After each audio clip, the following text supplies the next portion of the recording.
আকবার আল কোরআনের আলো আল হাদিসের আলো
আমি একটু দেখতে চাই যে রংপুর বিভাগের কে কোন জেলা থেকে আপনারা এসেছেন। কুড়িগ্রাম থেকে কারা এসেছেন দেখি। কুড়িগ্রাম, মাশাআল্লাহ মাশাআল্লাহ। আচ্ছা, গাইবান্ধা জেলার কে আসছেন? গাইবান্ধা, হ্যাঁ মাশাআল্লাহ। ঠাকুরগাঁও অনেকে আসছেন। দিনাজপুর জেলা থেকে মাশাআল্লাহ। নীলফামারী, ঠিক আছে, ফি আমানিল্লাহ। পঞ্চগড় অনেক আসছে। রংপুর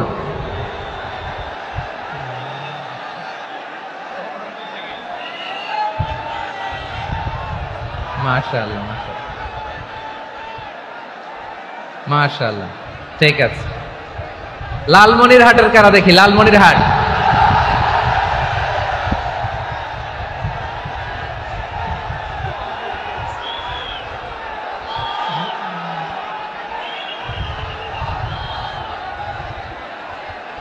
মাশাআল্লাহ, মাশাআল্লাহ,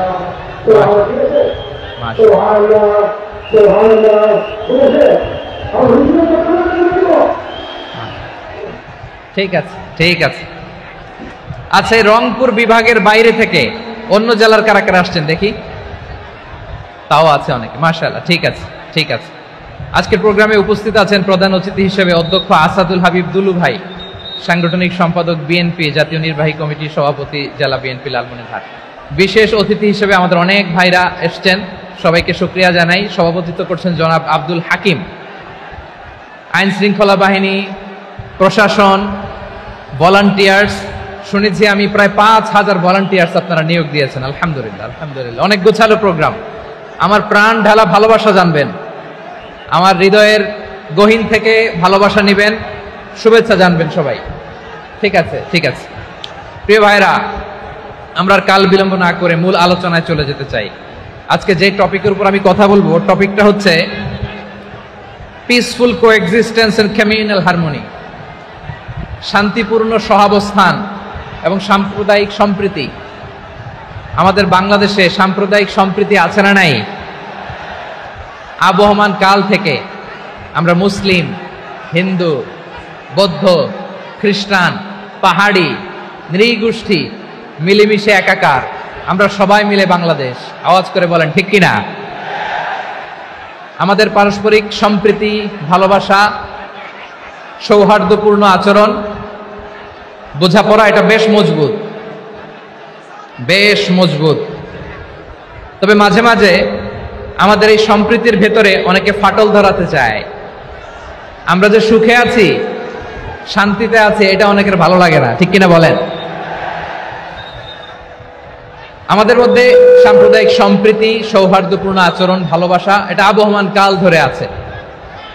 তার প্রমাণ, আমরা তাফসিরুল মাহফিলের আয়োজন করলে আমাদের হিন্দু ভাইরা ডিস্টার্ব করে না, ঠিক কিনা? এবং আমি যদি বলি হাত তোলেন, হিন্দু ধর্মের কারা কারা এসেছেন, কত শত কত হাজার যে হাত উঠবে, আপনি অবাক হয়ে যাবেন। আমি চাচ্ছি না হাত উঠাতে। খুলনাতে সর্বশেষ যে আমি প্রোগ্রাম করে গেলাম, সেখানে কয়েকশো হিন্দু ভাই আসছে আমাদের আলোচনা শুনতে, আলহামদুলিল্লাহ। অনেক বৌদ্ধরা আসে, অনেক খ্রিস্টানরা আসে।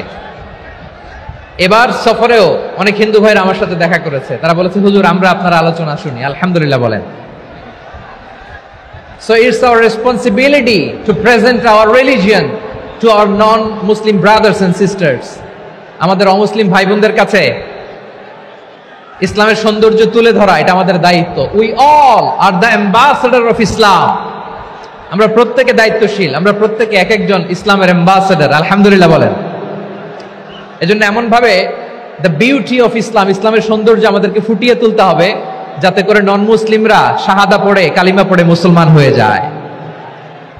অনেক নন মুসলিম ভাই বোন আমাদের হাতে শাহাদা পড়ে, কালিমা পড়ে মুসলমান হয়েছে, অনেক। সো আমরা যেন ইসলামের বিউটিটাকে তুলে ধরতে পারি, এবং এই যে সম্প্রীতি, এটাকে যেন আমরা অটুট রাখতে পারি। আদতে আদতে বাংলাদেশের ইতিহাস বলে আমাদের দেশে কোনো দাঙ্গা নাই, আছে? লালমনিরহাটের ভাইয়ের আওয়াজ করে বলেন, আমাদের দেশে হিন্দু মুসলিম দাঙ্গা আছে? আমরা ভাই ভাই, আওয়াজ করে বলুন তো, আমরা কি ভাই ভাই? কিন্তু কিছু দুষ্ট লোক আছে, তারা আমাদের সম্পর্কের মধ্যে ফাটল ধরাতে চায়, ঠিক কিনা বলেন? মাঝে মাঝে ঝগড়া লাগাতে চায়।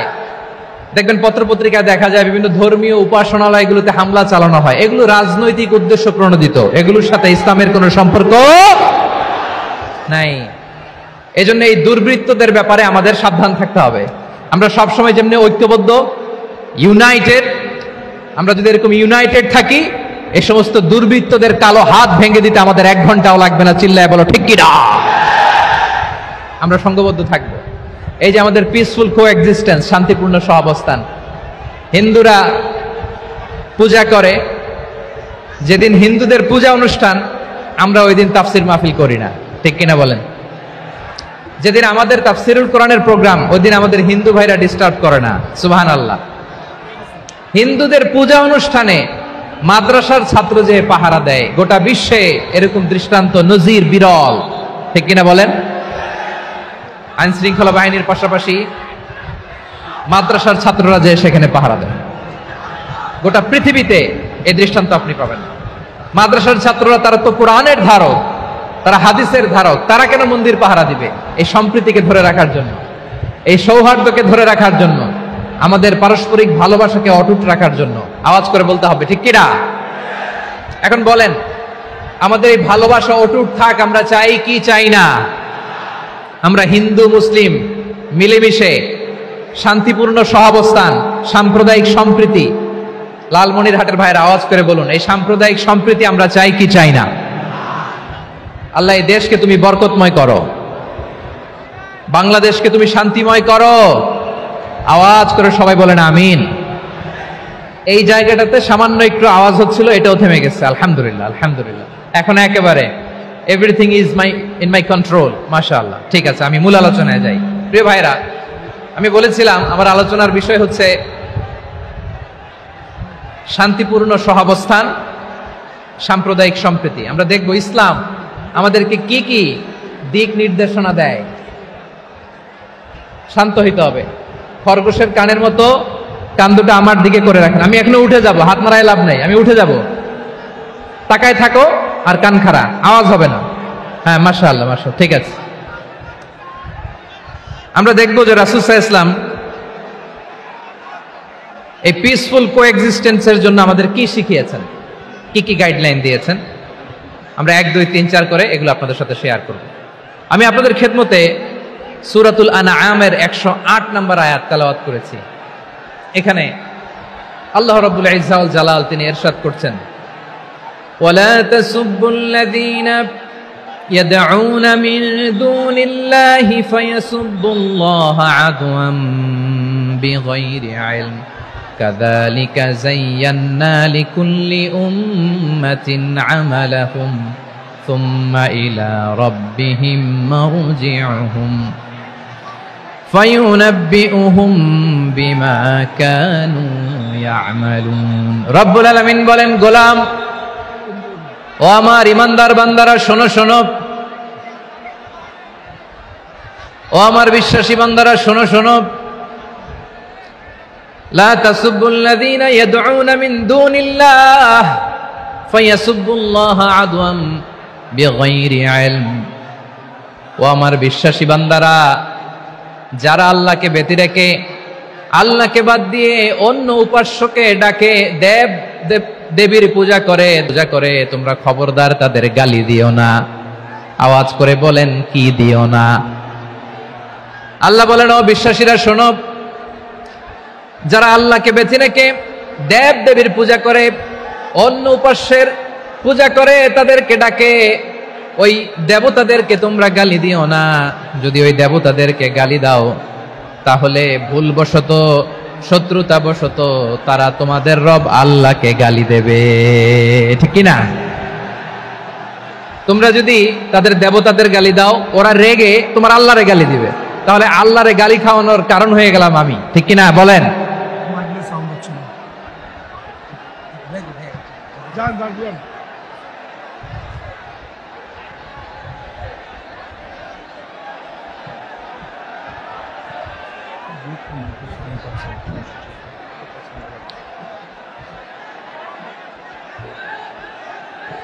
সম্মানিত ভাইয়েরা, এত বিশাল প্রোগ্রাম, মাইকের একটা সেটআপ থাকে, তারগুলো অনেক সময় নড়ে যায়, ধাক্কা ধাক্কিতে ডিসপ্লেস হয়, একটু ঝামেলা হবে।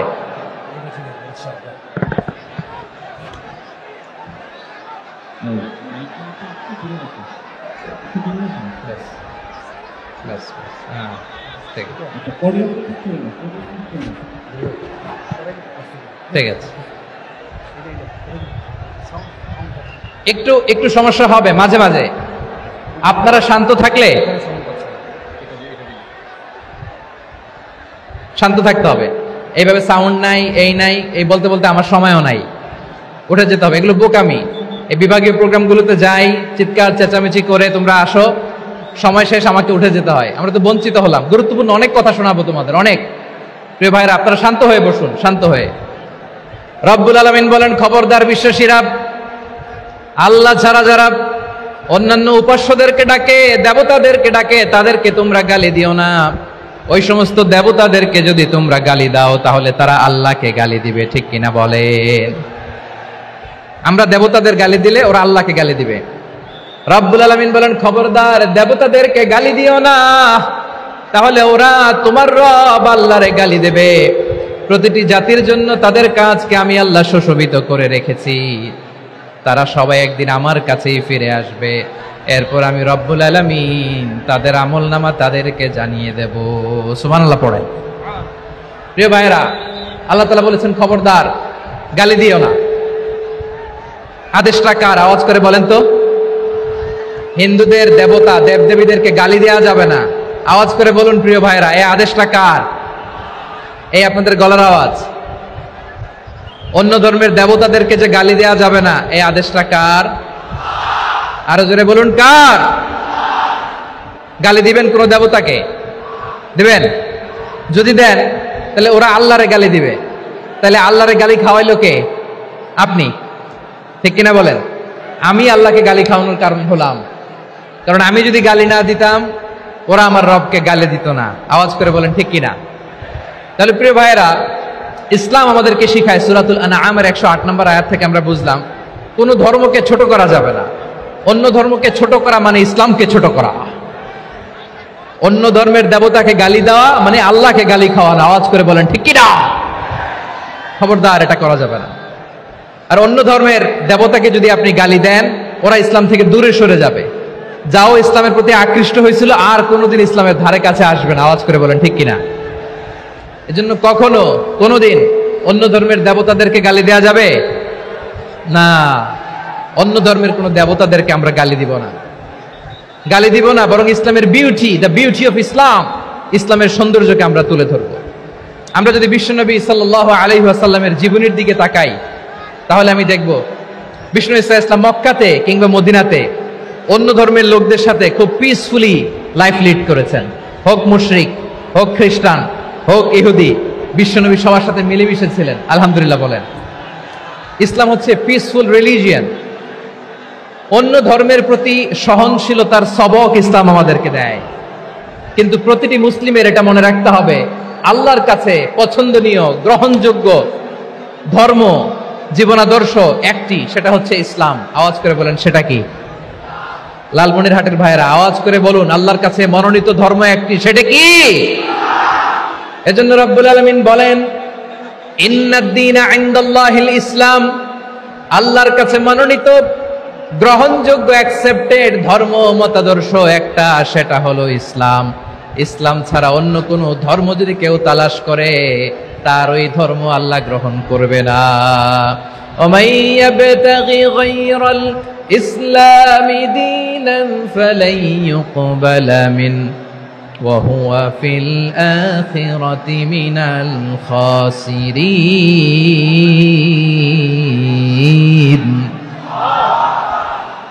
Whoever seek anything except Islam, that won't be accepted from him, and he will be loser in the day of judgment. কিয়ামতের দিন ইসলাম ছাড়া কেউ যদি অন্য কোনো ধর্ম তালাশ করেছে দুনিয়াতে, তার এই মতাদর্শ গ্রহণ করা হবে না, and he will be loser. সে হবে লুজার, ক্ষতিগ্রস্ত। হাই হাই কোম্পানির ম্যানেজার, ওর আমও শেষ, সালাও শেষ। আওয়াজ করে বলেন ঠিক কি না? এজন্য ইসলাম পেয়ে আমরা খুশি না বেজার? প্রত্যেক নামাজ শেষে আমরা আল্লাহরে বলি, আল্লাহ রাদিতু বিল্লাহি রাব্বা ওয়া বিল ইসলামি দীনা ওয়া বি মুহাম্মাদিন নাবিয়ান ওয়া রাসূলা। ও আল্লাহ, তোমারে রব হিসেবে পেয়ে আমরা খুশি। ও আল্লাহ, ইসলামকে ধর্ম হিসেবে পেয়ে আমরা খুশি। বিশ্বনবীকে আমাদের রাসূল পেয়ে আমরা খুশি। ঠিক কিনা বলে? ইসলাম ছাড়া অন্য কোনো ধর্ম আমরা গ্রহণ করব না। ঠিক কিনা বলেন? আল্লাহর কাছে অ্যাকসেপ্টেড রিলিজিয়ান একটা, সেটা ইসলাম।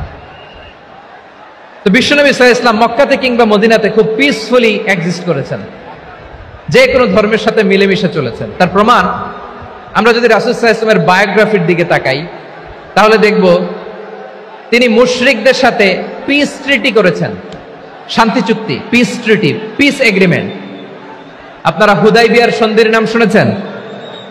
আমার লালমনিরহাটের কলিজার টুকরা ভাইরা, হুদাইবিয়ার সন্ধির নাম আপনারা শোনেন নাই? 6ষ্ঠ হিজরিতে বিষ্ণু ঈসা ইসলাম মুশরিকদের সাথে এই ট্রিটি করেছেন, চুক্তি। কাদের সাথে? মুশরিকদের সাথে। আমরা তো মুসলমান বসতে পারি না, আমরা দুই মুসলিম ভাই একসাথে বসে চা খেতে পারি না, গল্প করতে পারি না। বিষ্ণু ঈসা ইসলাম মুশরিকদের সাথে ট্রিটি করেছেন, হুদাইবিয়ার সন্ধি। এই সন্ধির আগে মক্কা থেকে কেউ মদিনায় যেতে পারে না, মদিনা থেকে কেউ মক্কায় যেতে পারে না। কিন্তু এই সন্ধির পরে ট্রাফিক স্বাভাবিক হয়ে গেল, মক্কার লোকেরা মদিনায় আসতে পারে, মদিনার লোকেরা মক্কায় আসতে পারে। এটাকে বলে সুলহে হুদাইবিয়া, the peace agreement of Hudaibiya, শান্তি চুক্তি।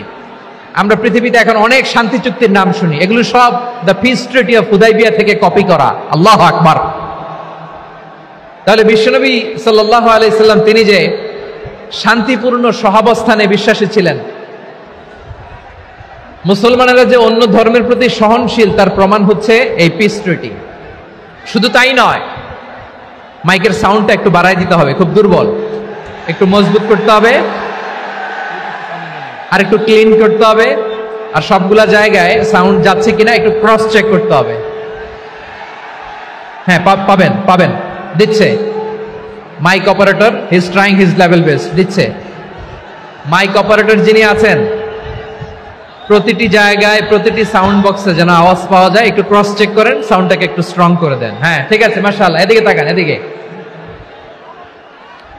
মক্কার পার্ট গেল, পিস এগ্রিমেন্ট করলেন, শান্তি চুক্তি। বিষ্ণু ঈসা ইসলাম মদিনায় যে কি করলেন? মদিনায় যে বিষ্ণু ঈসা ইসলাম মদিনা চার্টার করলেন, মদিনা সনদ, সাহিফাতুল মদিনা, এটার বলে মদিনা চার্টার। যে ওয়েস্টে, ইউরোপে, আমেরিকাতে তারা অনেক চার্টার করে, এই সব চার্টার মদিনা চার্টার থেকে কপি করা। আওয়াজ করে পড়েন সুবহানাল্লাহ। বিষ্ণু ঈসা ইসলাম মদিনায় গেলেন, মদিনাতে মুসলিম, মুশরিক, ইহুদি, এই 3 ধর্মের লোক মিলে সব স্টেক হোল্ডার যারা আছে সবাইকে নিয়ে বিষ্ণু ঈসা ইসলাম মদিনা চার্টার করলেন, মদিনা সনদ। পড়েন সুবহানাল্লাহ। শুধু তাই নয়, মক্কাতে বিশ্বনবী পিস এগ্রিমেন্ট করলেন, শান্তি চুক্তি মুশরিকদের সাথে। মদিনাতে যে বিশ্বনবী মদিনা চার্টার করলেন, মদিনা সনদ করলেন ইহুদিদের সাথে। আবার মদিনাতে বিশ্বনবী ইহুদিদের সাথে পিস ডায়ালগ করলেন, ইন্টারফেথ ডায়ালগ করলেন, আন্তধর্মীয় সংলাপ করলেন। যে সংলাপের মূল ভিত্তি ছিল তাওহীদ। মূল ভিত্তি ছিল কি? তাওহীদ।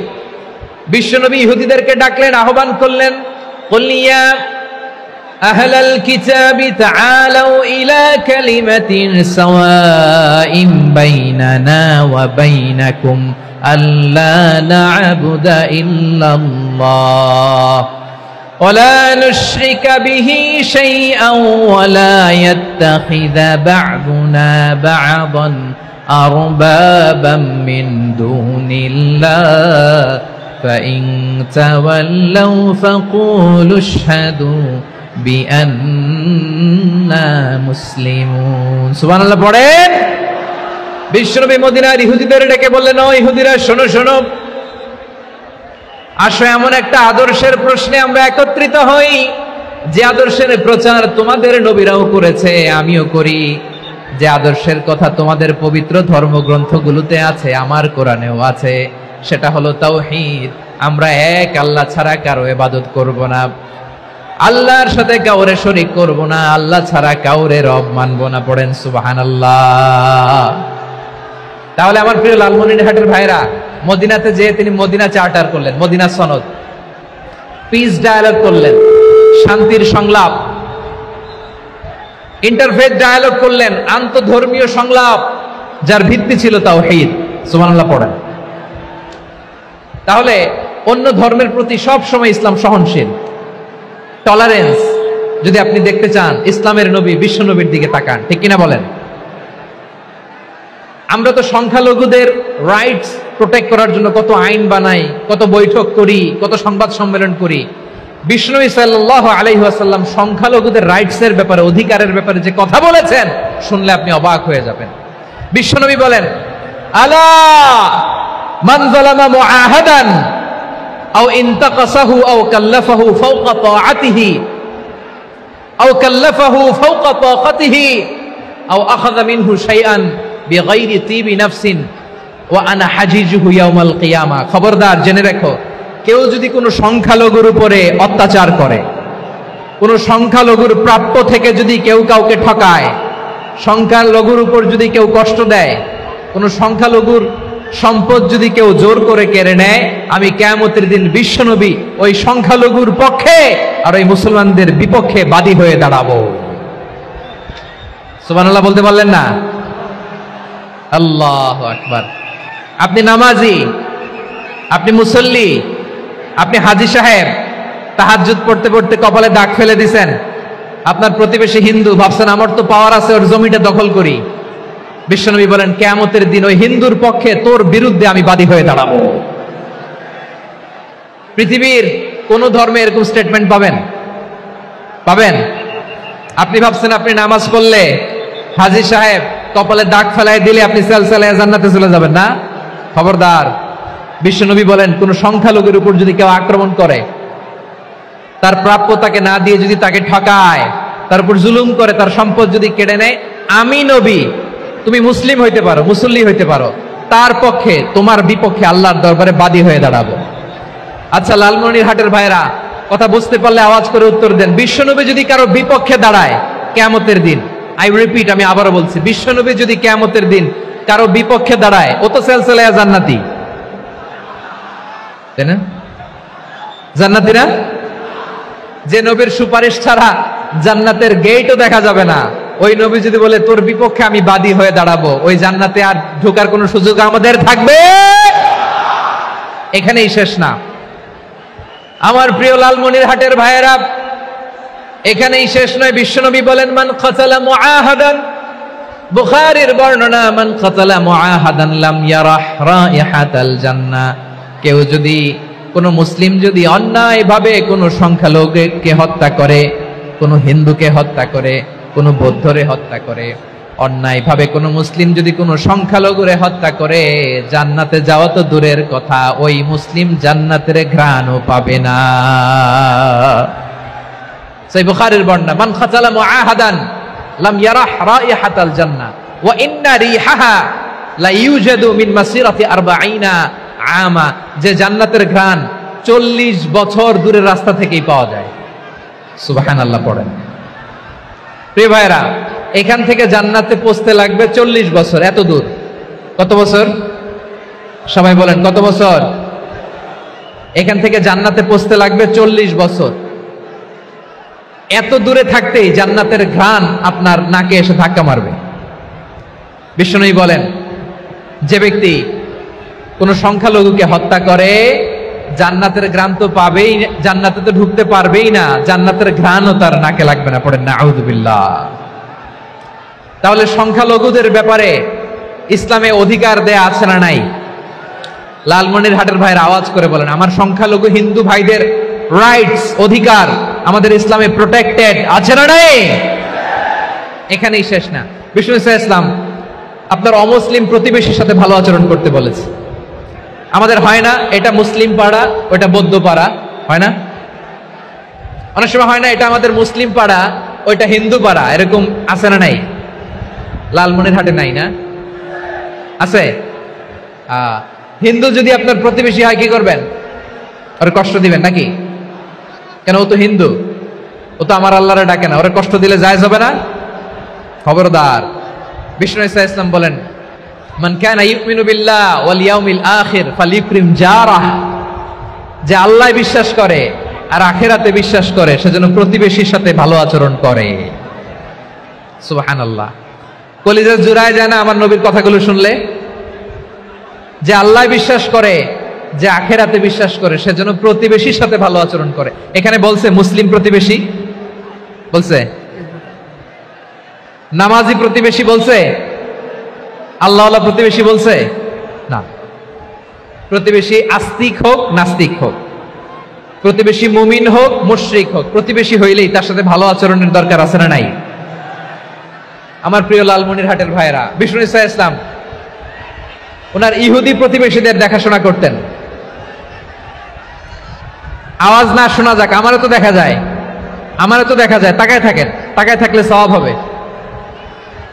কোরআনের কথা যেখান থেকে হয় এদিকে তাকায় থাকলেই বরকত। তাকায় থাকেন। জি জি, মাইক, আমি তো আর মাইক ঠিক করতে আসি না এদিকে, এই মাইক ঠিক করব, ওই মাইক ঠিক করব, ওদিকে পাইলট বলবে হুজুর চলে আসেন। জি বসুন, বসুন, মাশাআল্লাহ। হ্যাঁ, খুব শান্ত, ঠিক আছে। পুলিশ ভাইরা না খেয়ে দিনরাত আপনারা যাতে সুশৃঙ্খল একটা প্রোগ্রাম উপহার পান এটাই চেষ্টা করতেছে, আপনাদেরকে কষ্ট দিতে আসে নাই, একটু একটু সহযোগিতা করেন। জি মাশাআল্লাহ, হ্যাঁ ঠিক আছে।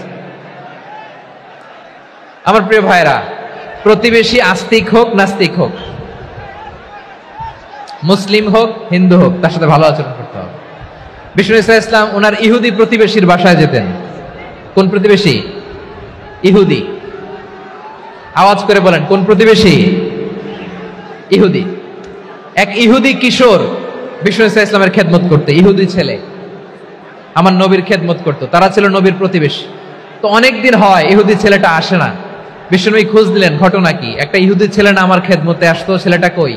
খোঁজ নিয়ে জানলেন ছেলেটা অসুস্থ। বিষ্ণু ইসা ইসলাম ওই ইহুদির বাড়িতে চলে গেলেন ওই ছেলেটাকে দেখা করার জন্য, ভিজিট করার জন্য। সুবহানাল্লাহ পড়বেন না? গেলেন, যে দেখে ইহুদি ছেলেটা মুমূর্ষ, জান যায় যায় ভাব, বিছানায় পড়ে আছে, তার বাবা দাঁড়ানো। বিশ্বনবী তার মাথার পাশে বসলেন, মাথায় হাত বুলিয়ে দিলেন, আর ছেলেটাকে বললেন আসলিম, হে ইহুদি ছেলে আসলিম, ইসলাম ধর্ম গ্রহণ করো। তো ছোট্ট ছেলে ভাবে আমরা ইহুদি, এখন ইসলাম ধর্ম গ্রহণ করলে আব্বা যদি বকা দেয়, ফানাযারা ইলা ওয়াজহি আবি, ছেলেটা তার বাবার চেহারার দিকে তাকালো, দেখি আব্বা কি কয়। আব্বা যদি বলে তাইলে ইসলাম ধর্ম গ্রহণ করবে। ইহুদি ছেলেটা তার বাবার দিকে যখন তাকালো, ওর বাবা বলে আতি আবুল কাসিম, আবুল কাসিম যা বলে তাই করো। আবুল কাসিম হচ্ছে বিষ্ণু ইসা ইসলামের একটা কুনিয়াত, উপনাম। আমার রাসূলের বড় ছেলের নাম ছিল কাসেম। যেমন দেখবেন আমাদের এলাকায় কারো ছেলের বড় ছেলের নাম যদি হয় আব্দুল্লাহ, এরা আব্দুল্লাহর বাপ বলে ডাকে। কারো বড় মেয়ের নাম যদি হয় ফাতেমা, এরা কি ডাকে? ফাতেমার বাপ বলে না? তো বিষ্ণু ইসা ইসলামের বড় ছেলের নাম ছিল কাসেম। ইহুদি বাবা বলল আতি আবুল কাসেম, আবুল কাসেম যা বলে তাই শোনো, মানে মোহাম্মদ যা বলে তাই শোনো। এই কথা শুনে ছেলে সাহস পাইছে, ছেলে আবার পড়তে আরম্ভ করলো আশহাদু আল্লাহ ইলাহা ইল্লাল্লাহ ওয়া আশহাদু আন্না মুহাম্মাদার রাসূলুল্লাহ, পড়েন আল্লাহু আকবার। বিশ্বনবীর আহ্বান শুনে ওই আহ্বানে সাড়া দিয়ে ইহুদি ছেলে শাহাদা পড়ে মুসলমান হয়ে গেল। তার হৃদয়টারে ঈমানের নূর দিয়ে আলোকিত করে দিল কে? প্রিয় ভাইরা, এবার রাসূল সাল্লাল্লাহু আলাইহি ওয়াসাল্লাম বের হয়ে আসলেন ঘর থেকে, আর বললেন আলহামদুলিল্লাহিল্লাযী আনকাযাহু মিনান নার, প্রশংসা সে আল্লাহর যে আল্লাহ জাহান্নামে চলে যাচ্ছিল প্রায় এমন একটা লোককে মুহূর্তের মধ্যে কালেমায়ে শাহাদাতের বদৌলতে জান্নাতি বানায় দিলেন। আওয়াজ করে পড়েন সুবহানাল্লাহ। এই হাদিস থেকে আমরা কি শিখলাম? What is the moral of the story? এক নম্বর স্টোরি হলো, প্রতিবেশী ইহুদি হোক হিন্দু হোক, যাবেন, সুসম্পর্ক রাখবেন, উপহার দিবেন, বিপদে পাশে দাঁড়াবেন, তাইলেই তো আপনাদের প্রতি, মুসলমানদের প্রতি তারা আকৃষ্ট হবে, ঠিক কিনা বলেন? আপনি যদি হিন্দুদের সাথে বৌদ্ধদের সাথে নাই মিশেন, নাস্তিকের কাছে নাই যান, তো ইসলামের সৌন্দর্যটা ওরা বুঝবে কেমনে? আমার অনেক হিন্দু পরিচিত ভাই আছে, ওরা আমাদের ইফতারির প্রোগ্রামে এসে একসাথে ইফতারি করে।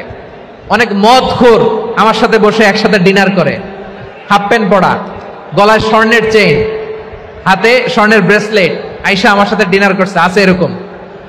গাঁজাখোর, আমি বলি আসো, welcome welcome to my dinner, আসো বসো, বসলেই তো আমি ওর ডিএনএ, চিন্তার ডিএনএ চেঞ্জ করে দেওয়ার সুযোগ পাবো। চিল্লায় বলো ঠিক কি না?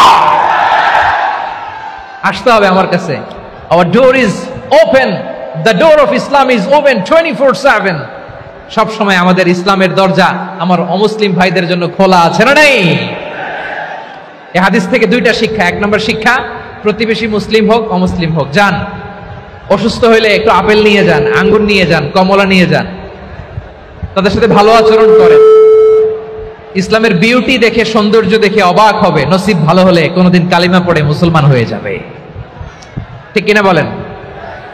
তাহলে অমুসলিমের সাথে ভালো সম্পর্ক। বিশ্বনবী ইহুদির বাড়িতে গেলেন, ইহুদির বাড়ি, আর আমার মুসলমান ভাই আমার কাফের বলে, এরকম আছে না নাই? মুসলিমরা দেখতে পারে না, সহ্য করতে পারে। বিষ্ণু ইসলাম ইহুদির বাড়িতে গেলেন, এটা একটা শিক্ষা। আরেকটা শিক্ষা হলো, ভাইরা ধাক্কা মারে এসে সামনে এসে কি লাভ? প্রোগ্রাম তো শেষ হচ্ছে, এখনই শেষ হচ্ছে। তো এই যে আমাদের বকশি ভাই ওয়াদা নিল, হাত তোলালো, মিম বলে এত কথা বললো, তো আমি জেলায় জেলায় যেয়ে খালি হাত নাড়াই তোমাদের জন্য নাকি? হ্যাঁ, হাত নাড়াই শুধু। এই ধাক্কাইতে ধাক্কাইতে এদিকে এসে হাত নাড়াইতেছে, হয়েছে তো, দেখলাম তো, ঠিক আছে, মাশাআল্লাহ, অনেক সুশৃঙ্খল, অন্যান্য যে কোনো জেলার জন্য সুশৃঙ্খল।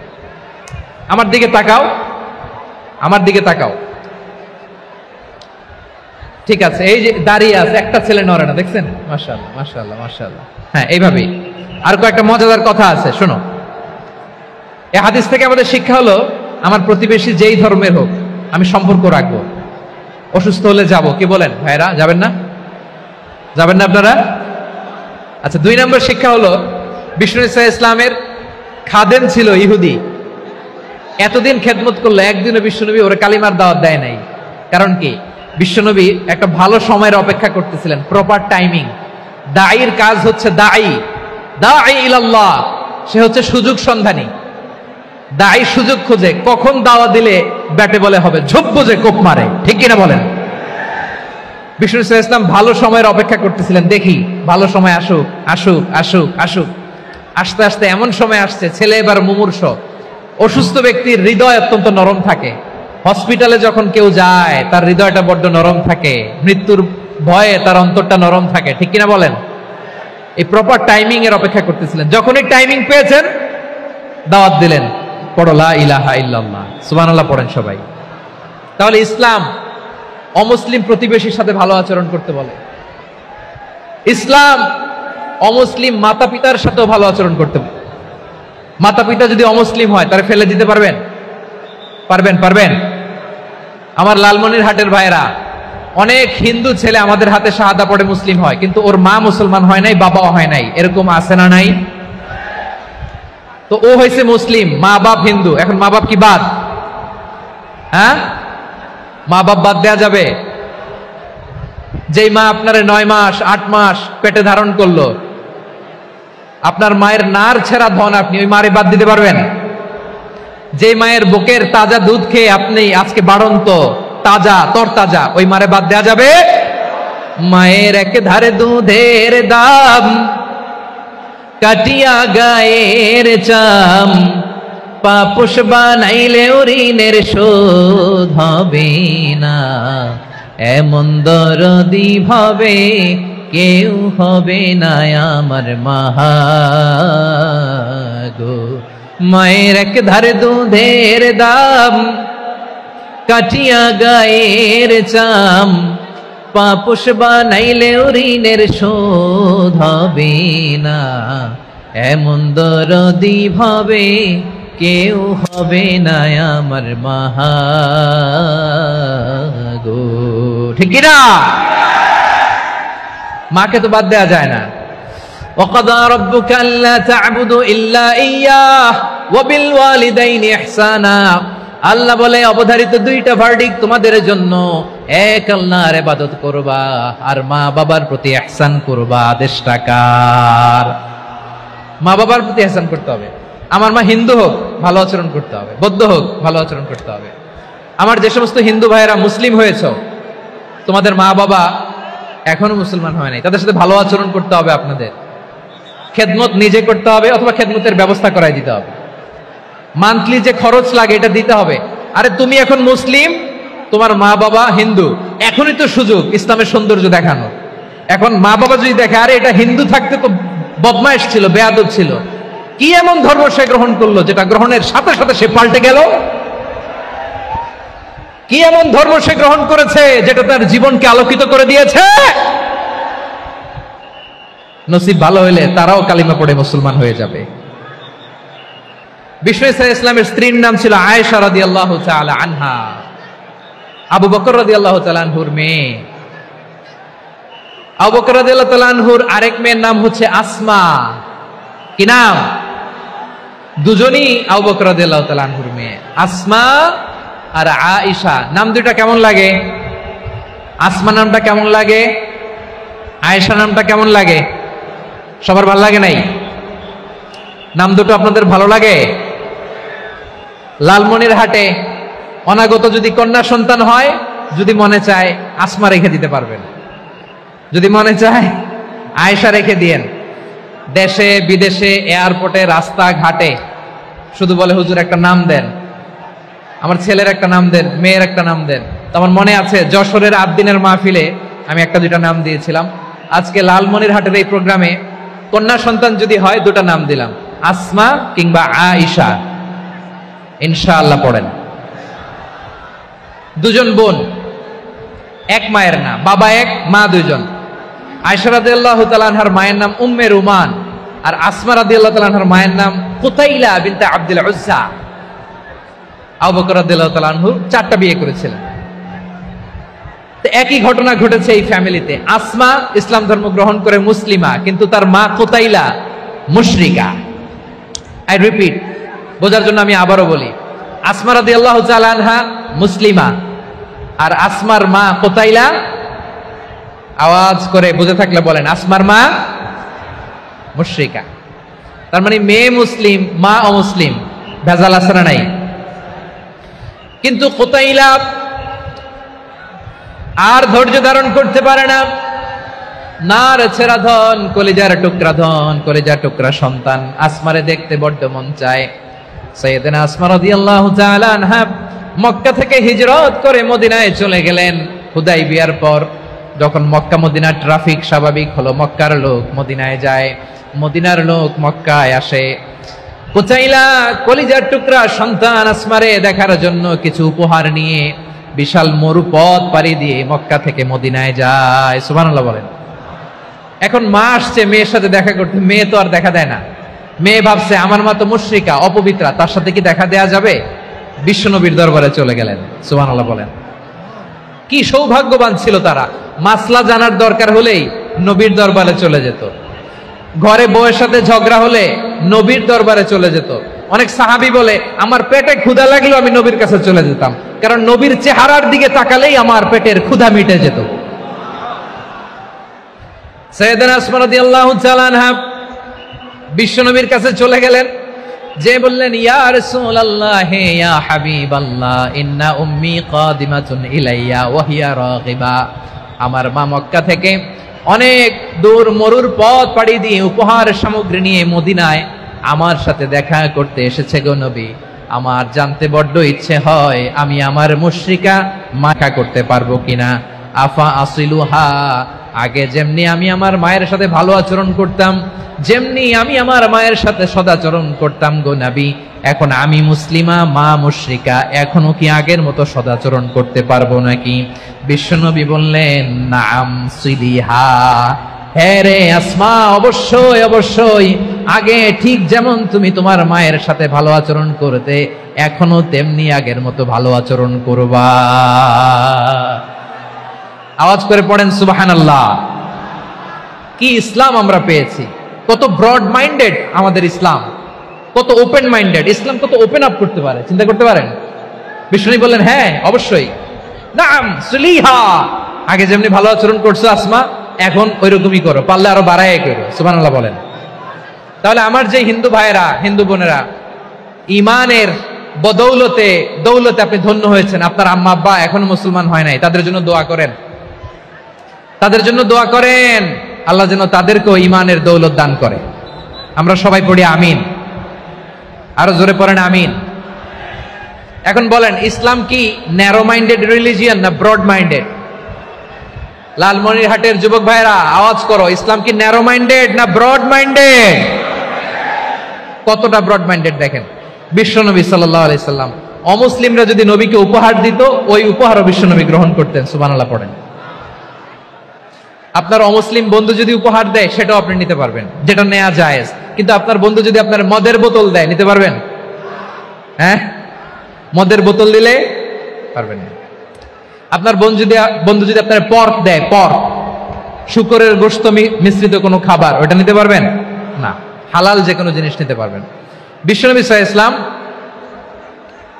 অমুসলিমদের দেয়া হাদিয়া গ্রহণ করতেন। কেমন নবী ছিলেন? আমার নবীরে চিনে নেন, আমার নবীর অ্যাটিটিউড জেনে নেন। বিশ্বনবী সাল্লাল্লাহু আলাইহি ওয়াসাল্লাম যখন কোন জনপদে যেতেন 3টা অপশন নিয়ে যেতেন। প্রিয় ভাইয়ের আওয়াজ করে বলতে হবে, কোন জনপদে গেলে আমার নবীর অপশন থাকতো কয়টা?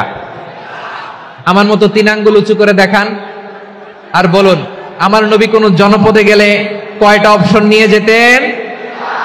1 নাম্বার অপশন আসলিম তাসলাম। নতুন এলাকায় গেলে বলতেন আসলিম তাসলাম, ইসলাম ধর্ম গ্রহণ করো, শান্তিতে থাকবা, আমার ভাই হয়ে যাবো, আমরা ভাই ভাই। ইসলাম মানো, আমরা ভাই ভাই। অপশন নাম্বার কত? 1। যদি বলে না ইসলাম মানবো না, ওকে, অপশন নাম্বার 2, মুসলিম হওয়ার দরকার নাই, লা ইকরাহা ফিদ্দিন, ইসলামে কোনো বাড়াবাড়ি নাই। খ্রিস্টান আছো থাকো, বৌদ্ধ আছো থাকো, ইহুদি থাকতে চাও থাকো, কিন্তু আমরা যেহেতু রিজিওনাল সুপার পাওয়ার, আমাদের আন্ডারে থাকো, ট্যাক্স দিয়া থাকো, এটার বলে জিজিয়া। আলেম যারা আছেন বুঝবেন এটার আরবিতে কি বলে? জিজিয়া। You pay us the tax, we will give you the security. তোমরা ট্যাক্স দিবা, আমরা সিকিউরিটি দিব, আমাদের আওতায় থাকবা, কেউ তোমাদেরকে আক্রমণ করতে পারবে না, আমরা নিরাপত্তা দিব। সুবহানাল্লাহ বলেন।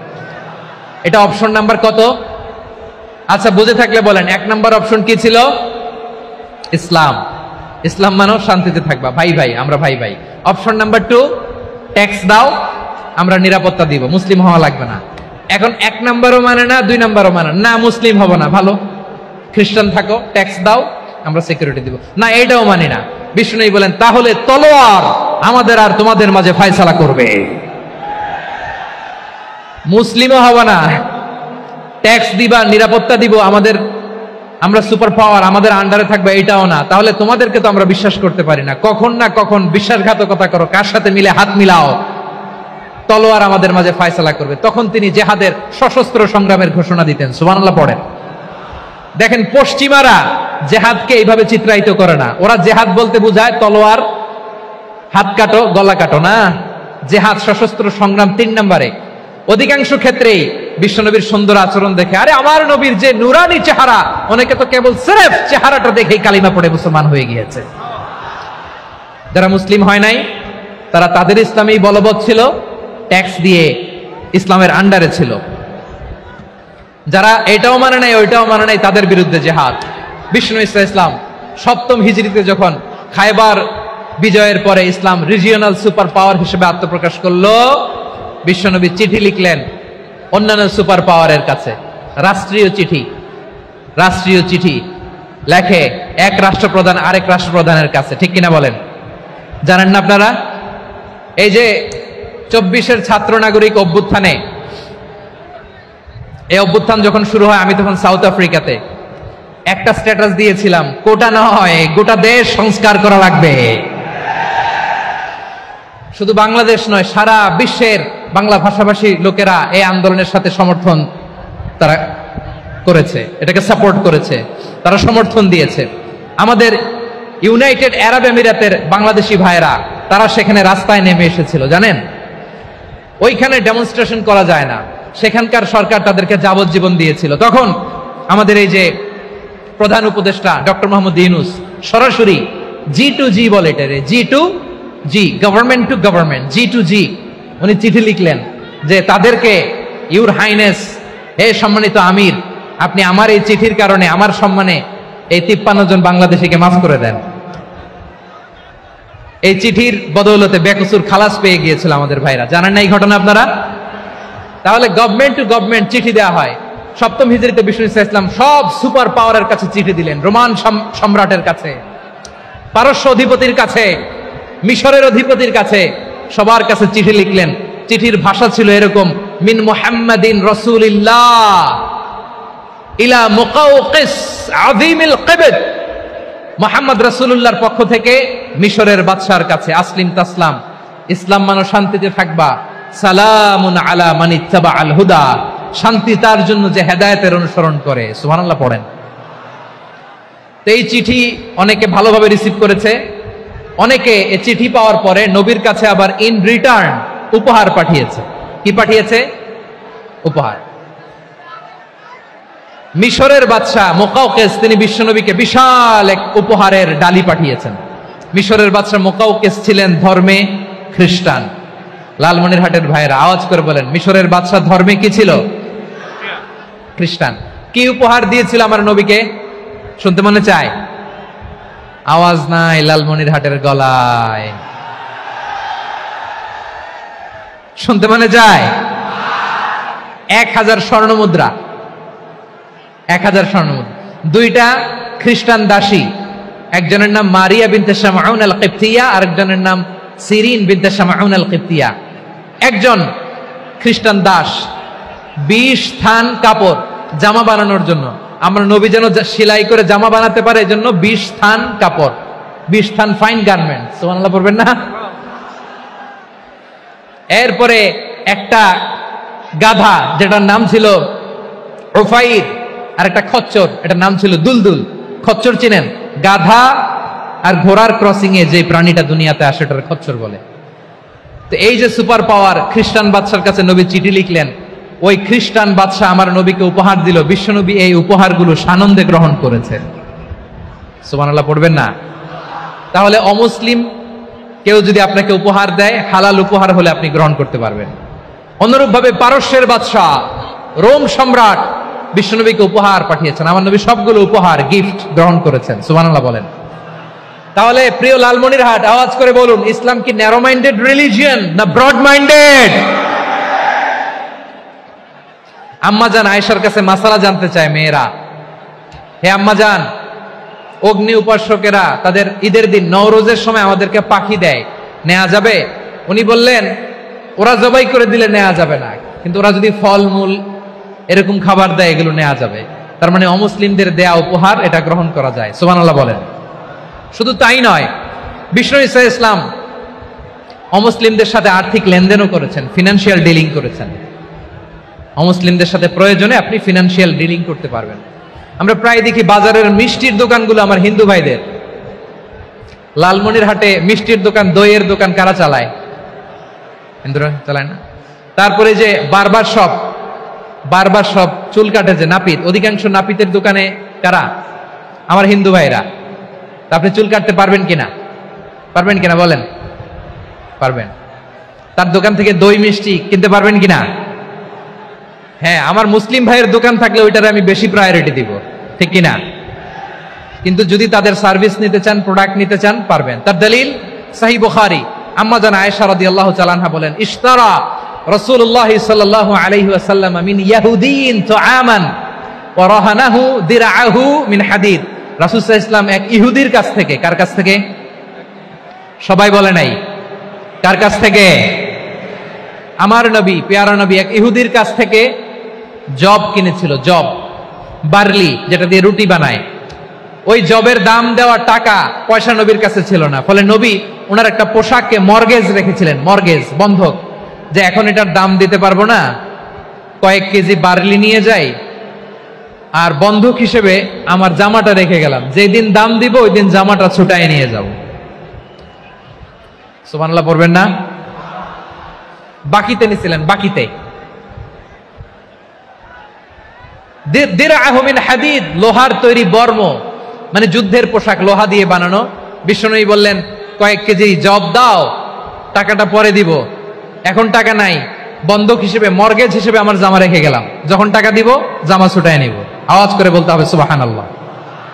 এ থেকে বোঝা গেল অমুসলিমদের সাথে ফিনান্সিয়াল ডিলিং করা যায়, অর্থনৈতিক লেনদেন করা যায়, কেনাবেচা করা যায়, প্রোডাক্ট কেনা যায়। এমনকি আমাদের মসজিদে নববীতে বারান্দায় আপনারা একটা অটোমেটিক ফ্লাইং আমব্রেলা দেখছেন? সূর্য যখন বাড়ে মসজিদে নববীর বারান্দায় ইয়ার্ডের মধ্যে অটোমেটিক্যালি কিছু আমব্রেলা আছে, সাঁ করে খুলে যায়, আর সূর্যের তাপ লাগে না। আবার সন্ধ্যাবেলায় এই আমব্রেলা গুলো ওরা ক্লোজ করে ফেলে, দেখেন নাই না? দেখছেন? এই মসজিদে নববীকে সর্বোচ্চ উন্নত মানের কনস্ট্রাকশন ইনফ্রাস্ট্রাকচারে ডেভেলপ করার জন্য কর্তৃপক্ষ কিছু অমুসলিম ইঞ্জিনিয়ারের, ডিজাইনারের সহায়তা নিয়েছিল। সুবহানাল্লাহ বলেন। কোন দলিলের ভিত্তিতে? এই দলিলের ভিত্তিতে যে বিষ্ণু ঈসা ইসলাম অমুসলিমদের সাথেও লেনদেন করেছেন। আওয়াজ করে বলতে হবে আল্লাহু আকবার। শুধু তাই নয়, ইন কেস অফ ইমার্জেন্সি, প্রয়োজনে ইসলামের খাতিরে, ইসলামকে সামনের দিকে এগিয়ে নিয়ে যাওয়ার জন্য অমুসলিমদের সাপোর্ট নেওয়া জায়েজ আছে। সুবহানাল্লাহ বলেন। অমুসলিমদের সাপোর্ট নেয়া, তাদের থেকে অর্থ নেয়া, পলিটিক্যাল সাপোর্ট, পলিটিক্যাল অ্যাসাইলাম নেওয়া যায়। আমাদের অনেক বিশ্ববরেণ্য দায়ীরা আমেরিকায় অস্থায়ীভাবে অ্যাসাইলাম নিয়ে থাকে, নিজের দেশে গেলে ফাঁসিতে ঝুলাই দিবে। যুগ যুগ ধরে দায়ীদের উপরে এরকম অত্যাচার আর নির্যাতন আছে না নাই? মিশরের অনেক দায়ীরা পাশ্চাত্যে যেয়ে থাকে। এই যে তারা পলিটিক্যাল অ্যাসাইলাম নিয়ে থাকে, রাজনৈতিক আশ্রয়, এটা জায়েজ আছে না? এটা যে জায়েজ আছে তার প্রমাণ স্বয়ং বিশ্বনবী সাল্লাল্লাহু আলাইহি ওয়াসাল্লাম পলিটিক্যাল সাপোর্ট নিয়েছিলেন অমুসলিমদের কাছ থেকে। সুবহানাল্লাহ বলেন। খুব মজাদার একটা ঘটনা, শুনবেন? আপনাদের আগ্রহ দেখে তো মনে হয় না শোনার ইচ্ছা আছে। আছে আছে, গলায় জোর আছে। লিল্লাহি তাকবীর, লিল্লাহি তাকবীর, নারে তাকবীর। মাশাআল্লাহ।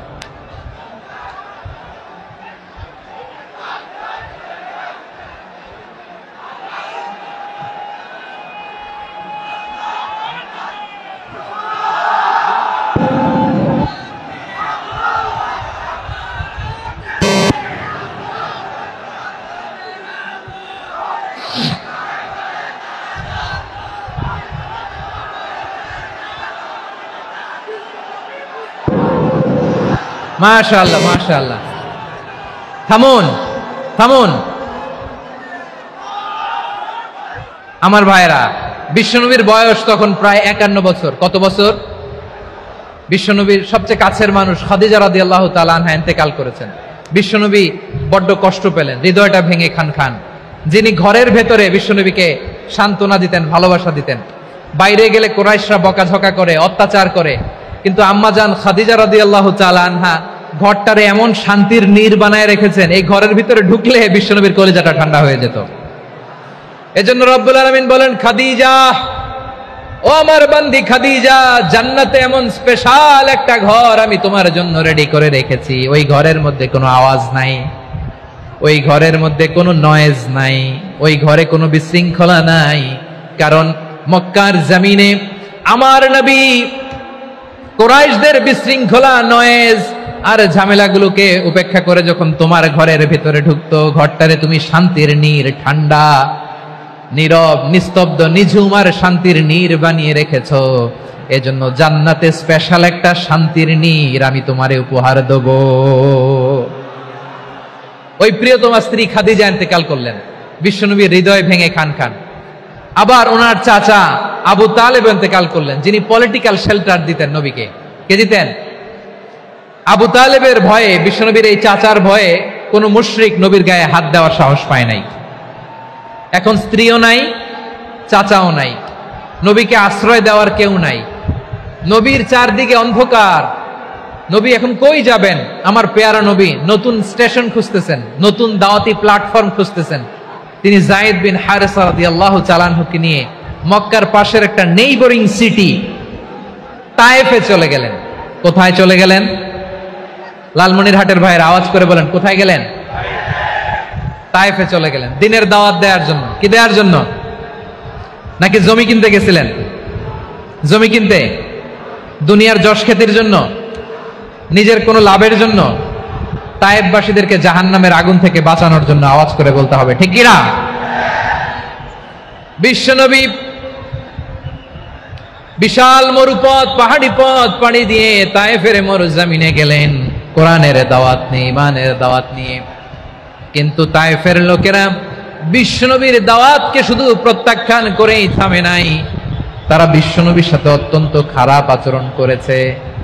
বিশ্বনবীকে শারীরিকভাবে হেনস্থা করেছে, আমার নবীকে শারীরিকভাবে অত্যাচার করেছে, আমার পেয়ারা নবীর গায়ে পাথর মেরেছে, বিশ্বনবীর গা বেয়ে ঝরঝর করে রক্ত ঝরেছে, নবী জামিনের মধ্যে লুটিয়ে পড়েছেন, আবার মেরেছে, আবার নবী হাঁটতে শুরু করলেন, পেছন থেকে আবার মেরেছে, আবার নবী রক্তাক্ত হয়ে জামিনের মধ্যে লুটিয়ে পড়লেন, আবার মেরেছে। বিশ্বনবীর মতো এত সুশ্রী মানব, বিশ্বনবীর মতো এত শুভ্র মানব, বিশ্বনবীর মতো এমন চমৎকার দেহাবয়ব দিয়ে রব্বুল আলামিন কাউকে বানান নাই। এরকম চমৎকার মানুষটাকে তারা তায়েফের ওই জমিনে রক্তাক্ত করেছে। বিশ্বনবী দুনিয়ার কোনো স্বার্থের জন্য সেখানে যান নাই, নিজের কোনো লাভের জন্য, প্রাপ্তির জন্য যান নাই, তায়েফবাসীদের জাহান্নামের আগুন থেকে বাঁচাতে গিয়েছেন। ঠিক কিনা বলেন? খেয়ে না খেয়ে দিনী প্রচারের কাজে নিজেকে দিয়েছ বিলিয়ে, তাইফের কাফিরেরা চিনল না সে আলো, দুষ্ট ছেলেদের পিছু দিল লেলিয়ে। পাথরের আঘাতে ক্ষত বিক্ষত হয়ে সারা শরীর থেকে রক্ত ঝরে। হে রাসূল তোমাকে ভুলি আমি কেমন করে, হে রাসূল তোমাকে ভুলি আমি কেমন করে। পারেন না আপনারা? ধরুন আমার সাথে। হাজার ব্যথা বেদনার পরে ফিরে আসনি তুমি আপন ঘরে, দিনের আলো তুমি ছড়িয়ে দিতে চলে গেলে মদিনায় মক্কা ছেড়ে। হে রাসূল তোমাকে ভুলি আমি কেমন করে, হে রাসূল তোমাকে ভুলি আমি কেমন করে। ঠিক কিনা বলেন? প্রিয় ভাইরা, তাইফের ছেলেরা নবীকে রক্তাক্ত করলো। আমার নবী কই যাবে? কই যাবে? মক্কায় জায়গা নাই, তাইফে জায়গা নাই। তাইফ থেকে ভারাক্রান্ত মন নিয়ে আমার নবী মক্কায় ফিরে আসলেন। বিশ্ব নবী মক্কায় ঢুকতে পারেন না। মক্কার মরুভূমির দিকে তাকিয়ে, উপত্যকার দিকে তাকিয়ে বিশ্বনবী ধা ধা করে কাঁদেন, ঝরঝর করে। নবীর চেহারা মোবারক থেকে চোখের পানিগুলো বেয়ে বেয়ে পড়ে। আমার জন্মস্থান, আমার শৈশব, কৈশোর, যৌবন কেটেছে এই মক্কায়, আমার এলাকায় আমি ঢুকতে পারি না। বিশ্বনবী মক্কার অনতি দূরে দাঁড়িয়ে জায়েদকে পাঠালেন, জায়েদ যাও দেখো কেউ আমাকে সাপোর্ট করার মতো আছে কিনা, যাও অমুকের কাছে যাও। জায়েদ গেলেন, তারাও প্রত্যাখ্যান করে ফিরিয়ে দেয়। বিশ্বনবী বললেন যাও অমুক লোকের কাছে যাও, তিনিও প্রত্যাখ্যান করে ফিরিয়ে দিলেন। কেউ বিশ্বনবীকে আশ্রয় দিতে রাজি হয় না। নিজ জন্মভূমিতে বিতাড়িত বিশ্বনবী, সর্বশেষ বিশ্বনবী বললেন যাও মুতঈম ইবনে আদির ঘরে যাও।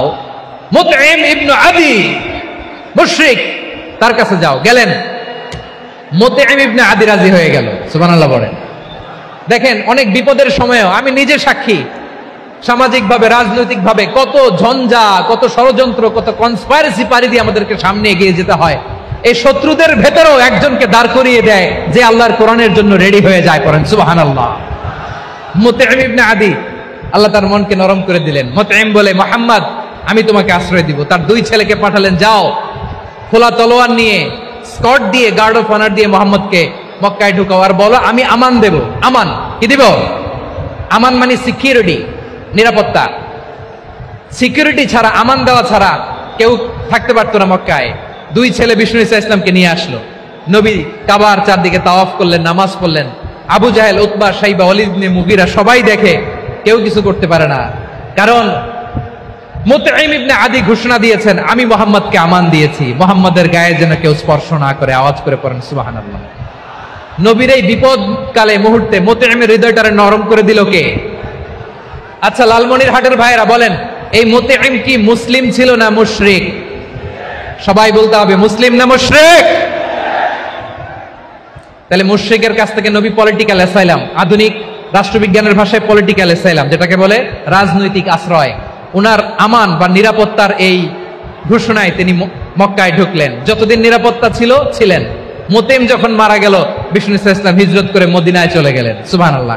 কিন্তু মুতঈম যে বিশ্বনবীর উপকার করছে এটা বিশ্বনবী ভুলে নাই। আমাদের অনেকে আছে উপকার করার পরে আর খেয়াল থাকে না, খাওয়ার পরে গলা দিয়ে নামলে আর খেয়াল থাকে না। এরকম আছে না নাই? আমার নবী ভুলে নাই। বদরের প্রান্তরে 70 জন কাফেরকে যখন বন্দী করে বিশ্বনবীর সামনে হাঁটু গেড়ে দাঁড় করানো হলো, বসানো হলো, 70 জন কাফের। কয়জন? বিশ্বনবী তাদের দিকে তাকিয়ে বললেন, সহিহ বুখারীর বর্ণনা, লাউ কানাল মুতঈম ইবনে আদি হাইয়ান সুম্মা কাল্লামানি হাউলাইন নাতনা লা তারাকতুহুম লাহু। বদরের প্রান্তরে 70 জন বন্দী কাফিরের দিকে তাকিয়ে আমার নবী বললেন, আজকে মুতঈম ইবনে আদি যদি বেঁচে থাকতো আর তোমাদের 70 জনের ব্যাপারে যদি মুতঈম এক বাক্যে একটা সুপারিশ করত, তার সম্মানে আজকে তোদের সবাইকে আমি মাফ করে দিতাম। সুবহানাল্লাহ নাই? ওই যে চিল্লাচিল্লি যে কথা বোঝে নাই, কোন জিনিস মিস করছে ওরা নিজেরাও বোঝে নাই। বিশ্বনবী মুতঈমের এই সাহায্যের কথা বলে নাই। 70 জন মুশরিক হাঁটু গেড়ে বসা, নবী চাইলে এখনই এক্সিকিউশন অর্ডার দিতে পারে।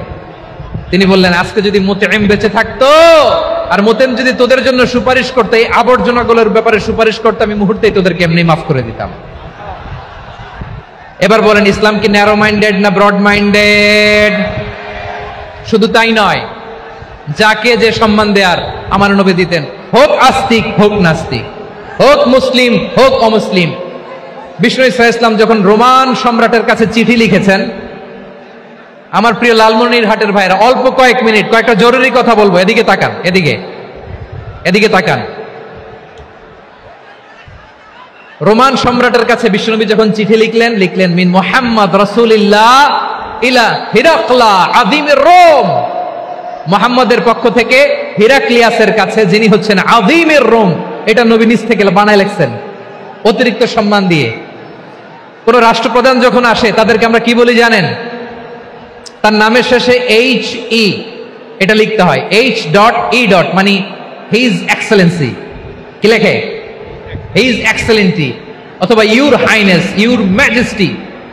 দেখেন, বিশ্বনবী সাল্লাল্লাহু আলাইহি ওয়াসাল্লাম সব নবীদেরও নবী, তিনি একজন মুশরিক খ্রিস্টান সম্রাট রোমান সম্রাটের কাছে চিঠি লিখতে যেয়ে লিখতেছে, ইলা হিরাকলা আযীমির রোম, হিরাক্লিয়াসের কাছে আমার চিঠি, যিনি রোমের আযীম, হিজ হাইনেস, মানে রোমের অনেক সম্মানিত এক বাহাদুর। আওয়াজ করে বলেন সুবহানাল্লাহ।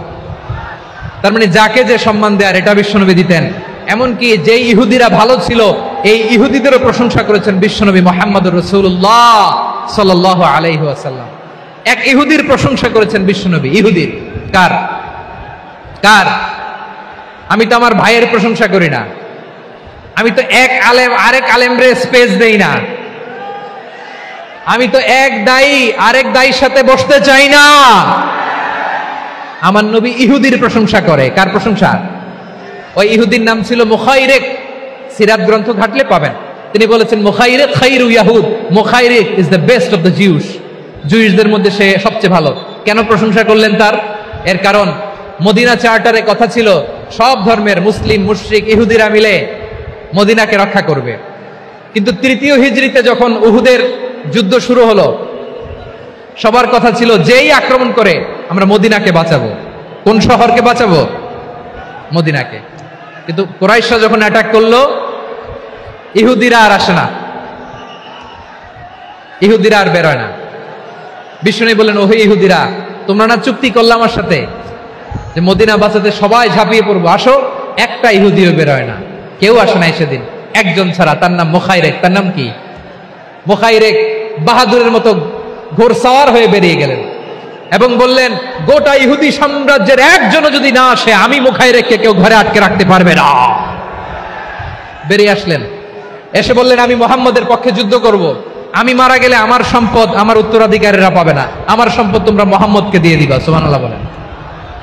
উহুদের ময়দানে 70 জন মুসলমান শহীদ হলো। এই ইহুদি, সেও মুসলমানের পক্ষে যুদ্ধ করে নিহত হলো। সুবহানাল্লাহ বলেন।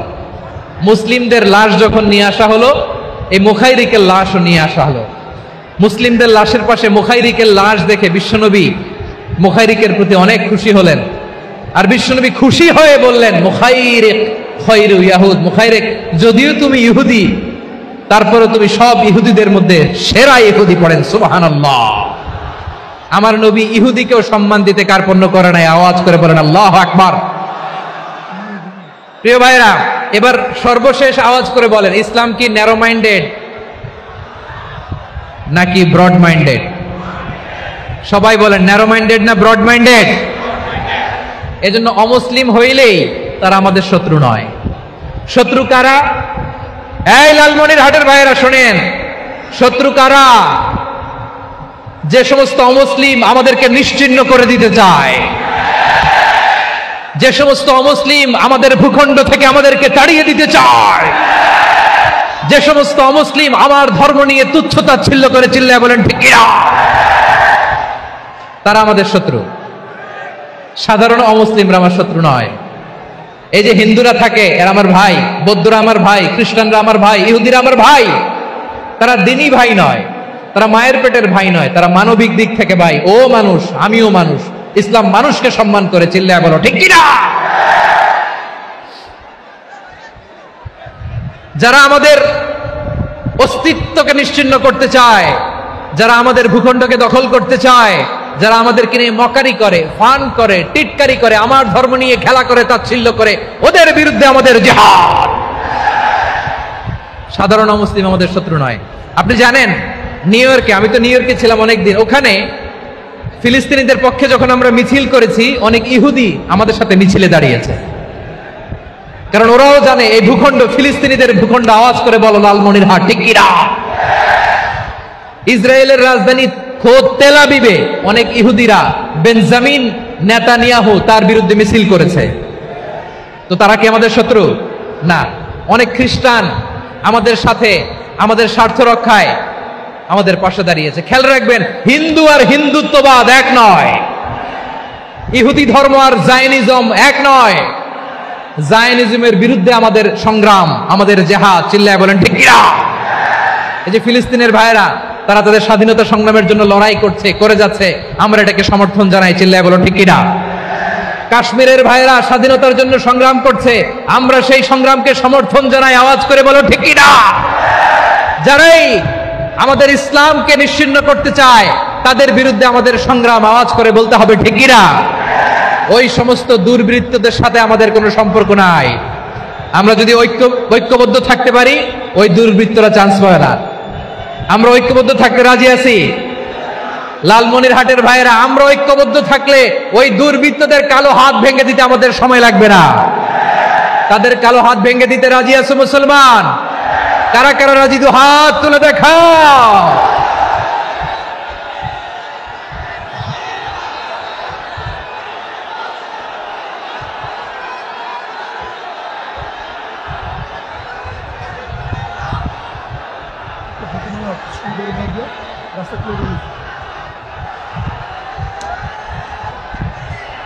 আমার প্রাণ প্রিয় লালমনিরহাটের ভাইয়েরা, শত্রু কাফের আর অশত্রু কাফের মধ্যে পার্থক্য আছে না নাই? আবু তালেবও মুশরিক, আবু জাহেলও মুশরিক, কিন্তু দুই মুশরিকে পার্থক্য আছে না নাই? আবু তালেব নবীর চাচা, মুশরিক, মারা গিয়েছে মুশরিক অবস্থায়, কিন্তু আজীবন আমার নবীকে আগলে রেখেছে, আমার নবীকে সাপোর্ট করেছে, ভালোবেসেছে। আবু জাহেলও মুশরিক, মারা গিয়েছে মুশরিক হিসেবে, আজীবন আমার নবীর বিরুদ্ধাচরণ করেছে। আবু জাহেলের শক্তি, সামর্থ্য, স্ট্র্যাটেজি, প্ল্যান সব আমার নবীর বিরুদ্ধে ছিল। আবু জাহেলের কারণে একটা দিন শান্তিতে আমার নবী মক্কায় ঘুমাতে পারে নাই, চিল্লায় বলেন ঠিক কিনা। এজন্য রব্বুল আলামিন বলেন, লা ইয়ানহাকুমুল্লাহু আনিল্লাযীনা লাম ইউকাতিলুকুম ফিদ-দীনি ওয়া লাম ইখরিজুকুম মিন দিয়ারিকুম আন তাবাররুহুম ওয়া তুকসিতু ইলাইহিম ইন্নাল্লাহা ইউহিব্বুল মুকসিতিন।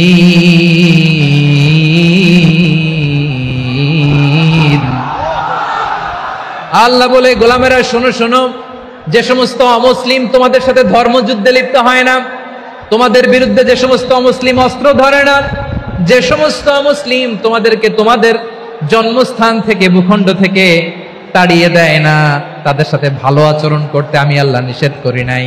তাদের সাথে সদাচরণে কোনো নিষেধাজ্ঞা নাই, বরং তাদের সাথে সদাচরণ করো, এটাই আমি আল্লাহ চাই। তাহলে আমার যে অমুসলিমরা আমাদের সাথে শত্রুতা করে না, তুচ্ছতাচ্ছিল্য করে না, আমাদের ভূমি থেকে আমাদেরকে উচ্ছেদ করতে চায় না, আমাদের বিরুদ্ধে অস্ত্র ধরে না, ওই অমুসলিম ভাইদের সাথে আমাদের কোনো দ্বন্দ্ব আছে? কোনো বিরোধ আছে? বরং আছে ভালোবাসা। বরং আছে কি? এই ভালোবাসা দিয়ে আমরা বিশ্ব জয় করব। রাজি আছে মুসলমান? আমাদের পুঁজি ভালোবাসা। আমাদের পুঁজি কি? এবার আওয়াজ করে বলেন, আমার এই পুরো আলোচনা থেকে the religious coexistence, peaceful coexistence, শান্তিপূর্ণ সহাবস্থান, কমিউনাল হারমোনি, এই সাম্প্রদায়িক সম্প্রীতি, এই আলোচনা থেকে কি বুঝলেন? ইসলাম কি ন্যারো মাইন্ডেড না ব্রড মাইন্ডেড? এই ব্রড মাইন্ডেড হৃদয় নিয়ে, ভালোবাসা দিয়ে আমরা বিশ্ব জয় করতে চাই। রাজি আছেন? আল্লাহ কবুল করুক। আমরা সবাই পড়ি আমিন। লালমনিরহাটের জেলা স্টেডিয়ামে আমার প্রিয় মায়েরা, বোনেরা, আপনাদের জন্য একটা হাদিস বলে শেষ করব। বিশ্বনবী বলেন, আমার মায়েরা খেয়াল করে শুনুন, বিশ্বনবী আপনাদের উদ্দেশ্য করে বলেন, আল মারআতু ইযা সাল্লাত খামসাহা ওয়া সামাত শাহরাহা হাফিজাত ফুরুজাহা আতাআত বা'লাহা ফালতাদখুল মিন আইয়ি আবওয়াবিল জান্নাতি শাআত। বিশ্বনবী বলেন, ও রমণীরা, ও নারীরা, যে সমস্ত নারী এই 4টা কাজ করবে, এই 4টা কাজের গ্যারান্টি দিবে, তাদেরকে জান্নাতের 8টা দরজার গ্যারান্টি দেয়া হবে। কি 4টা কাজ? 1 নাম্বার, আল মারআতু ইযা সাল্লাত খামসাহা, যে নারী 5 ওয়াক্ত নামাজ পড়ে। কি করে? জেলা স্টেডিয়ামে অবস্থানরত আমার নারীরা, বোনেরা, বিশ্বনবী আপনাদেরকে 4টা কাজের কথা বলেছেন, খুব বেশি না। 4টা করলে 8 জান্নাতের দরজা সব খোলা। কোনটা দিয়ে যাবেন? যেটা দিয়ে মনে চায়। 1 নাম্বার 5 ওয়াক্ত নামাজ। আমার বোনেরা জোহরের নামাজ পড়তে পড়তে এটা আসরে নিয়ে যায়, আসর পড়তে পড়তে এটা মাগরিবে নিয়ে যায়। এরকম আসরে নাই? লালমনিরহাটে হয়তো নাই। আমার বোনেরা এটা করবেন না। ইন্নাস সালাতা কানাত আলাল মুমিনিনা কিতাবাম মাওকুতা, সময় মতো পড়বেন। সামাত শাহরা, রমাদানের রোজাগুলো রাখবেন। হাফিজাত ফুরুজাহা, যে নারী তার চরিত্রকে হেফাজত করে, তার প্রাইভেট হেফাজত করে, তার লজ্জাস্থান হেফাজত করে। ও মায়েরা, আপনার এই গর্ভ যে কত দামি আপনি জানেন না। আপনার এই গর্ভ থেকে জন্মাবে আগামীর সালাহুদ্দিন আল আইয়ুবী। আপনার গর্ভ থেকেই জন্মাবে ইমাম আল মাহদি আল মুনতাজার। আপনার পেট থেকে জন্মাবে আবু সাইদের মতো বীর সৈনিক। আপনার পেট থেকে জন্মাবে মুগ্ধের মতো বীর মুজাহিদ। আপনি জানেন না কে আসবে আপনার পেট থেকে। সময়টাকে কাজে লাগান, ইসলামকে বোঝেন, মানেন, আমাদের ইসলামিক লেকচারগুলো শোনেন। আমরা যে বার্তাগুলো, ইনস্ট্রাকশনগুলো, দিক নির্দেশনাগুলো আপনাদের খেদমতে রাখি, এগুলো মেনে চলুন। আপনিই পারেন আপনার ঘরটাকে জান্নাতের টুকরা বানাতে। একটা family, it's a very big institution and you are the MD, the managing director of this institution. চিল্লায় বলেন ঠিক কিনা? চাইলেই পারেন ঘরটারে জান্নাতের টুকরা বানাতে। 5 ওয়াক্ত সালাত, রমাদানের রোজা, নিজের চরিত্রের হেফাজত, ও আতাআত বা'লাহা, স্বামীর আনুগত্য। এটাতে অনেকে ভুল করে থাকে। হায় রে আমার বোনেরা, স্বামীর আনুগত্যকে এটা নিজের অপমান মনে করবেন না। আপনার স্বামী আপনার সবচেয়ে বড় গার্ডিয়ান, তিনি আপনার সবচেয়ে ভালো চায়। নারী কখনো গার্ডিয়ানশিপের বাইরে থাকতে পারে না। হয় আপনি বাবার গার্ডিয়ানশিপের ভেতরে, বাপ না থাকলে ভাই আপনার গার্ডিয়ান, ভাই না থাকলে চাচা গার্ডিয়ান, বিয়ের পরে আপনার স্বামী আপনার গার্ডিয়ান। শরিয়া সম্মত স্বামীর আদেশগুলো আপনি মেনে চলবেন, কিন্তু শরিয়া বিরুদ্ধ কোনো আদেশ মানতে আপনি বাধ্য নয়। আওয়াজ করে বলুন সবাই ঠিক কিনা? এই 4টা কাজ যদি কোনো নারী করে, বিশ্বনবী বলেন জান্নাতের 8টা দরজা খোলা। তোমার যেটা দিয়ে মনে চায় সেটা দিয়ে জান্নাতে তুমি এন্ট্রি নিতে পারবা। আমরা এখানে লালমনিরহাটের সোহরাওয়ার্দী ময়দানে আজকে যেমন একত্রিত হতে পারলাম, আল্লাহর জান্নাতেও যেন একত্রিত হতে পারে। আল্লাহ তুমি তৌফিক দান করো। আল্লাহ আমার এই কলিজার টুকরা যুবক ভাইদেরকে তুমি ওমরে ফারুকের মতো কবুল করো। জেলা স্টেডিয়ামে অবস্থানরত আমার মা বোনদেরকে তুমি ফাতেমার মতো, খাদিজার মতো কবুল করো। আমাদের কলিজার টুকরা সন্তানদেরকে তুমি সালাউদ্দিন আল আইয়ুবীর মতো কবুল করো। এই যে ইসলামিক সোসাইটি লালমনিরহাটকে আল্লাহ তুমি কবুল করো। আল্লাহ যে কথাগুলো বললাম এগুলো প্রথমে আমাকে, আমার সব ভাইদেরকে আমল করার তৌফিক দান করো।